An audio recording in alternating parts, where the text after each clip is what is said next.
ว่าคือเป็นจักซี่สิได้กินข้าวอยู่บ่แนวนี้ให้คนเฒ่ามาทายหน้าอีกรับสมัครลูกเคยเด้อรับสมัครลูกเคยตอนนี้พอเฒ่าเมื่อยแห้งแล้วเลี้ยงลูกแต่น้อยฮอดเฒ่ายังไถนาอยู่คือเก่าอยู่พอเฒ่านี่ไปแต่อีต้น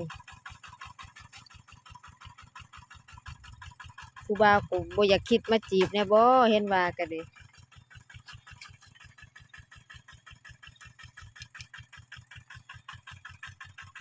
เห็นสภาพน้องแล้วแม่นบ่เจ้าสิไปต่อหรือพอสำนี้ รับสมัครลูกเขยหาสาวนักลูกเขยจ้าลูกสาวก็ได้แต่ยืนเบิ่งเนาะเพราะว่าเฮ็ดหยังบ่ได้ได้แต่ตัดหญ้าไถนาก็บ่เป็นตัดหญ้าเป็นอยู่นี่นะจ๊ะเบิ่งเอาเด้อ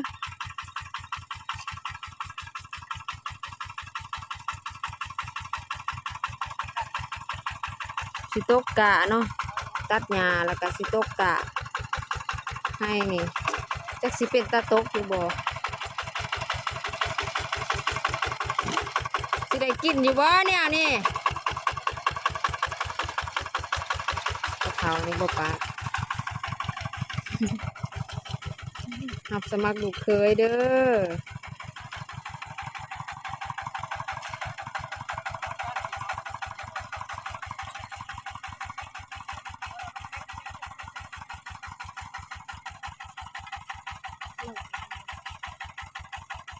หัวจานขี้เมามันบ่ปากไผก็ตั้งบ่เข้าอลิทุกคนเอ้ยเป็นตาอีต้นสาเฮ้ย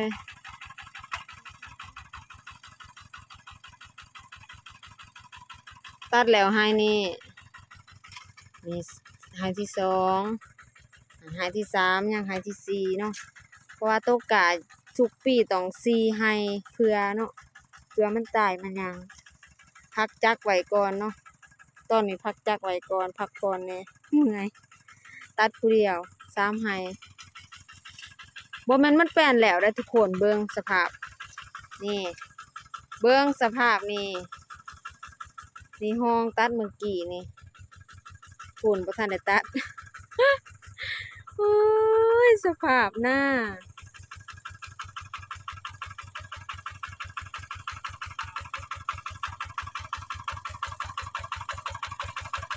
ไปหาตัดหญ้าต่ออีกบัดนี้